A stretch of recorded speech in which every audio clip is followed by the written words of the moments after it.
Hi, everyone, and welcome to our social science coffee break. I'm Stacey Allen, and I'm joined today by my colleague Paul Rombo. We work for Learn, and part of our dossiers include being the provincial services for the Anglophone community with the RACI network. In this role, we help work towards building educator and student digital competency. So I'm very excited today to present to you an elementary resource using digital whiteboards, which is based around traces of the past for Quebec 1980. And why I love this activity is that just digital whiteboards in general, whether they're on Canva or another platform like Mira, they're a wonderful way to have many people collaborate together to do work. So again, getting that collaboration dimension of digital competency. And I think that it's a wonderful way to collect or not collect, assess students' knowledge or allow students that are typically maybe shy for them to show their knowledge in a different way through a whiteboard platform. Insofar as students can add audio recordings, they can add text, they can add visual elements. So it's just a wonderful way to kind of, in terms of UDL, allow for different modes of representation of their understanding. So this particular activity I created for elementary cycle 3, and it's really focusing on helping students connect what they're learning in the past to the future to find those trace elements of continuity between the eras in the program and their current daily lives. And it, again, was created using Canva Education. If you're an educator throughout, I guess I want to say Quebec, but throughout the world, you can apply for a Canva for Education license, which is free using your board or CSS email. And that allows you to access premium features like AI tools to different whiteboard templates, etc. So on the where section of our slides today, you'll see a direct link to this activity on societies and territories, or our elementary website for geography, history, and citizenship education. If you don't have the direct link, you can search by resources by society. Actually, I'll show you if my internet isn't too slow. And then I'm going to scroll all the way down to cycle 3 for Quebec around 1980. And then I'm going to go to the first section, which is understand the organization of Quebec around 1980, because it is considered that understand piece is part of the first competency to understand a society in time and in its territory. So here you'll see the traces of the past activity popped up right here on the left. There is a teacher's guide and a Canva whiteboard. So I'll open it up. You can see a bit of the teacher's guide. It's quite short. It gives links to the template that you can share with students, as well as an example of a completed Canva activity for your assessment and marking. So you'll see it's an answer key. And this is very similar to the student activity. However, the Post-its aren't matched. Actually, maybe I'll show you the student activity first. Thank you for bearing with me. And you'll notice it is a template. So as soon as you click on the link, it will allow you to edit a template and make changes to it in your own Canva account. Likely you can share the template link directly with students so that they, if they have student accounts in Canva, can create their own individual or group copy of the activity, and then they can share it to you. You can assign it to them. So here you will see the activity. I can zoom in and out here on the bottom right toolbar.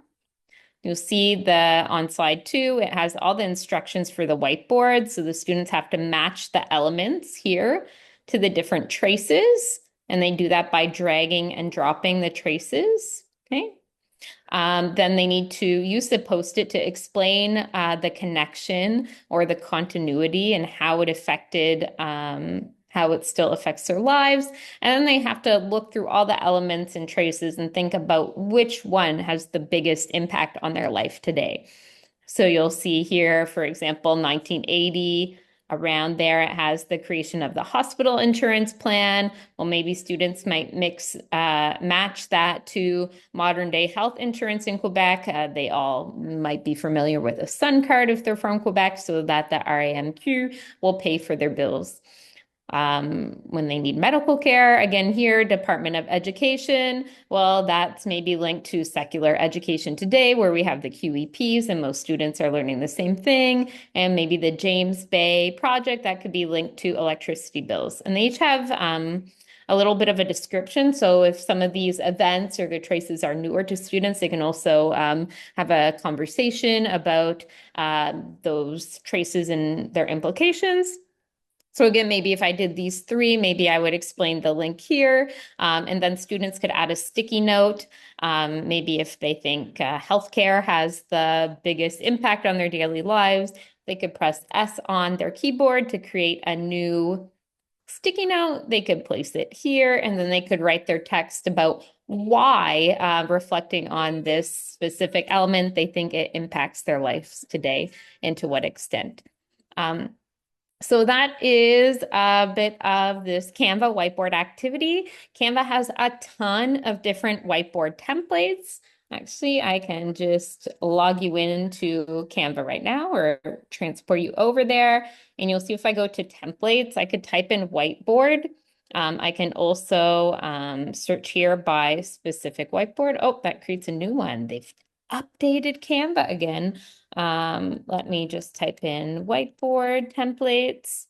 And then you'll see there's a ton here. So you can make a copy of these in your personal Canva again and edit them to suit your needs with your students. So there's all kinds of different ideas of how you can use these different Canva whiteboards.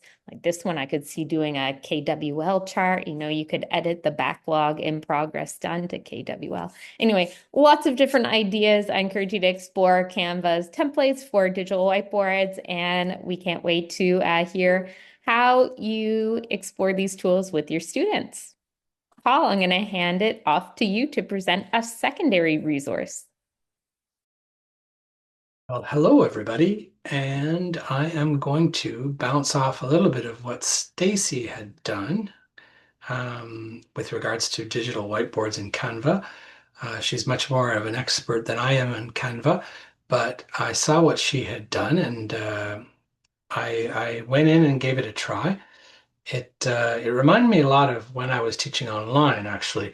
Um, when I used to search for a technology like this, sort of an infinitely zooming whiteboard. And I even have a couple blog posts on it on the Learn blog site about my experiences teaching online using Prezi.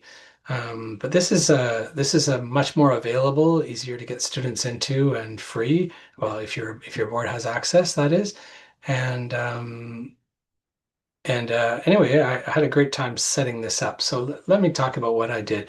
The what is, it's an activity. This is about an activity where whiteboard space allows students to categorize according to aspects. Categorizing was something I did a lot with students when I was online, got them to move things from one category to another, trying to organize their thoughts.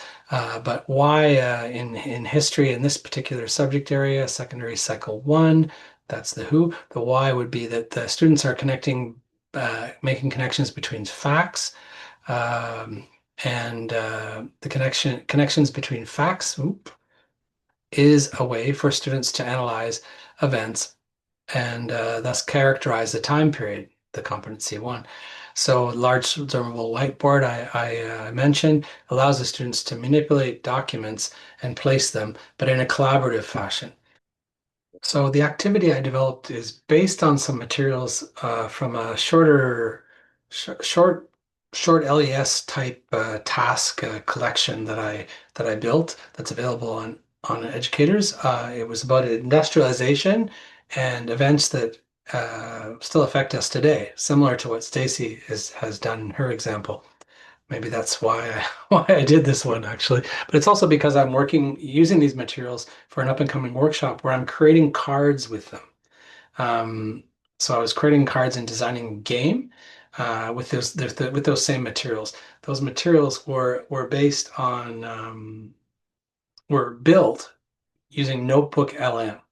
So I'll give you a glimpse of what they look like in the context of Canva. But basically, they were built using Notebook LM by feeding in this activity and all its documents, and asking Notebook LM to build a slide deck in the shape of cards. So I took those cards into the Canva environment, and I haven't published this anywhere yet, so this is the only place to view it. Hopefully, I'll put that up later today. But basically, it gives instructions that the cards feature an invention, a fact on the left, and a history about it on the right. You need to analyze the description and significance of each card and determine whether those facts, okay, transformed the economy, the territory, or society, the three aspects. There you go, on the fly corrections. So you got game board space, which I took from this workshop I'm doing next week at LCQ, and I'll show you in a second. And you have a way of verifying by visiting the original slide deck. So this is the space. This is what it looks like. This is the game board space, which is basically the three categories, the three aspects of the type of societal change that happened, the type of change in general, economic, social, or territorial. And these are the cards. So if I zoom in, let's see if I can remember how to do this. Whoop. Okay, yeah, there you go.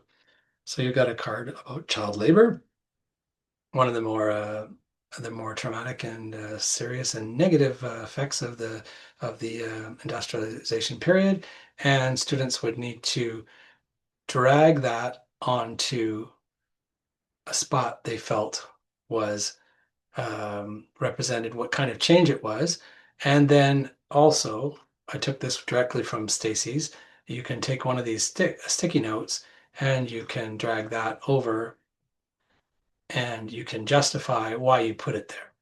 So that's basically the whole activity. Afterwards, students can discuss which were the more significant events, which was the point of the longest lasting, the greatest legacy, the point of the activity, original activity. But this would be a sort of a way of starting it off by classifying these documents. So again, these are documents.